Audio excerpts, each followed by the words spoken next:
MP board के class 11 के सभी विद्यार्थी ध्यान दीजिए, जो आपका 1 दिसंबर के दिन फिजिक्स का पेपर आपका एमपी बोर्ड में होने वाला है, वहां पेपर देखिए इस तरह का आपका पेपर रहेगा। टोटल पेपर को पहले तो आप देख लीजिए, इसके सॉल्यूशन के ऊपर भी हम चलेंगे। देखिए टोटल प्रश्न आपके रहेंगे 19 प्रश्न। चलिए जल्दी से इसके सॉल्यूशन के ऊपर चलते हैं। देखिए सबसे पहला जो प्रश्न है, हुबहू यही पेपर आपका 1 दिसंबर के दिन एमपी बोर्ड में देखने को मिलेगा। ठीक है, पहला देखिए, निम्नलिखित में ऊर्जा का मात्रक है। तो निम्नलिखित में जो ऊर्जा का मात्रक है वो क्या है? जूल है इसका मात्रक। कौन सा पदार्थ अधिक प्रत्यास्थ होता है? तो वो है आपका इस्पात। प्रथम भारतीय वैज्ञानिक जिन्हें नोबेल पुरस्कार मिला था तो वो थे सीवी रमन। ठीक है, चलिए निम्नलिखित में से कौन सा मूल एसआई मात्रक नहीं है? तो देखिए वो है न्यूटन। क्या आएगा आपका इसका? न्यूटन एकदम राइट रहेगा। पॉइसन निष्पत्ति का व्यवहार में संभव मान है तो ये जाएगा 0.4। ऊर्जा का गैर परंपरागत स्रोत है। ठीक है, ऊर्जा का गैर परंपरागत स्रोत, तो ऊर्जा का गैर परंपरागत स्रोत इसका एकदम राइट रहेगा, यांत्रिक ऊर्जा। निम्नलिखित में से किस पदार्थ में विशिष्ट ऊष्मा सबसे अधिक होती है? तो वो है जल। चलिए थोड़ा सा जल्दी जल्दी कर रहे हैं, इस कारण से थोड़ा सा लेफ्ट राइट होता है। चलिए आराम से पढ़ लेते हैं। तांबा ऊष्मा का क्या होता है? सुचालक होता है। एकदम राइट आ जाएगा इसका, सुचालक। न्यूटन की खोज, न्यूटन की खोज, देखिए न्यूटन की खोज की थी चेडविक ने। किसने की थी? चेडविक ने। गुरुत्वाकर्षण बल की परास कितनी होती है? तो उसकी परास होती है अनंत। देखिए तीसरे का है आपका अनंत। ठीक है, चलिए अच्छे अवशोषक अच्छे उत्सर्जक भी होते हैं, तो यहां पर आपका जाएगा अच्छे। डॉक्टर एपीजे अब्दुल कलाम को सब जानते हैं, बच्चा बच्चा किस नाम से जाना जाता है? तो मिसाइल मैन के नाम से जाना जाता है। मिसाइल मैन के नाम से जाना जाता है। ठीक है, चलिए अगला है छठा, पृथ्वी के समीप उपग्रह की कक्षीय चाल 31 किलोमीटर सेकेंड है। ठीक है, तो ये आ जाएगी आपकी 8। बल आघूर्ण का विमी सूत्र है तो M L square T रिंदो।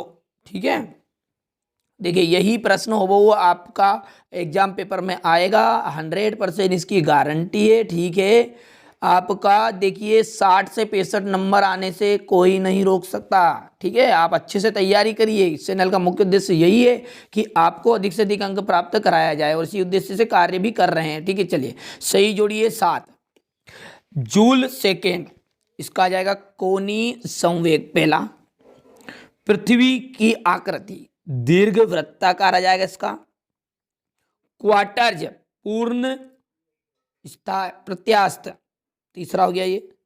1 calorie 4.2 joule. और प्रकाश की चाल, ठीक है, देखिए प्रकाश की चाल, तो प्रकाश की चाल आ जाएगी आपकी यहां पर, देखिएगा 5वां है ये। और अपवर्जन का सिद्धांत, तो ये आ जाएगा, देखिए अपवर्जन का सिद्धांत है डब्ल्यू पाउली, इसका एकदम राइट रहेगा। ये छठा हो गया आपका। और 7वां है प्रत्यास्थता, तो प्रतिबल और विकृति अपॉन विकृति। ठीक है, चलिए इसके बाद क्वेश्चन नंबर 4 भी आपका 7 नंबर का है। घूर्णन त्रिज्या का मान आपको, मात्रक आपको लिखना है, सॉरी मान नहीं मात्रक लिखना है। तो घूर्णन त्रिज्या का मात्रक होता है मीटर। यंग प्रत्यास्थता गुणांक का मात्रक बताइए, तो न्यूटन अपॉन मीटर स्क्वायर। ठीक है, किसी वस्तु का वेग 2 गुना करने पर उसकी गतिज ऊर्जा क्या हो जाएगी? तो भैया 2 गुना जब उसका वेग करेंगे तो उसकी गतिज ऊर्जा 4 गुनी हो जाएगी। कैसे हो जाएगी? 4 गुनी। वायु में ध्वनि की चाल कितनी होती है? तो 332, ठीक है, 332 मीटर अपॉन सेकेंड। ठीक है, क्या लिखेगा आप आंसर? वायु में ध्वनि की चाल 332 मीटर अपॉन सेकेंड। ठीक है, इसकी रिकॉर्डिंग में थोड़ा लिखने में समस्या आती है, आपको समझदार है। टेस्ला ओम, एम्पियर, जूल, न्यूटन में कौन सा मूल मात्रक है? इनमें से कौन सा मूल मात्रक? तो इसका एकदम राइट रहेगा और एम्पियर है। एम्पियर आप लिख दीजिएगा। किसी धातु की उष्मा चालकता सर्वाधिक होती है, यानी कि कौन सी धातु है ये बोल रहा है। इसका कहने का मतलब ये कि कौन सी धातु है जिसकी उष्मा चालकता सर्वाधिक होगी, तो वहाँ है एल्यूमिनियम।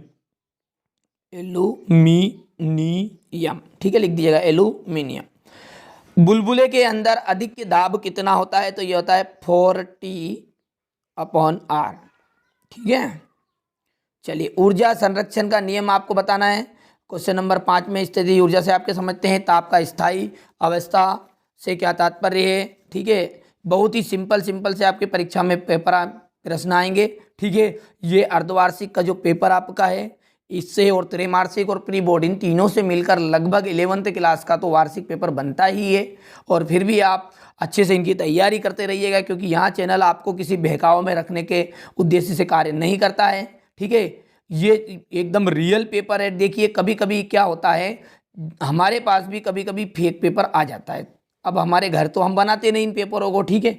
ये हम भी आपकी तरह ढूंढते रहते हैं, पर हम जहाँ पर हमारी जहाँ से हम लेते हैं वहाँ पर हमें 100% ट्रस्ट वाली जगहों पर से लेते हैं, भरोसेदार, जहाँ पर हमें हर बार ही रियल पेपर ही मिलते हैं, ठीक है। तो आशा है आप समझ गए होंगे मेरी बातों को, मैं क्या कहना चाहता हूँ, ठीक है। आप तैयारी करिएगा, लेकिन इस पेपर को पहले पढ़िए, उसके बाद में आप दूसरी तैयारी करिए। हो सकता है यही 100% रियल पेपर हो। तो सब्सक्राइब करके रखिएगा, चैनल की नोटिफिकेशन ऑन करके रखिएगा। कोई भी महत्वपूर्ण जानकारी आपको मिलेगी, कोई भी हमारे पास आएगी, तो तुरंत उसका वीडियो बनाकर आपके लिए दे दिया जाएगा।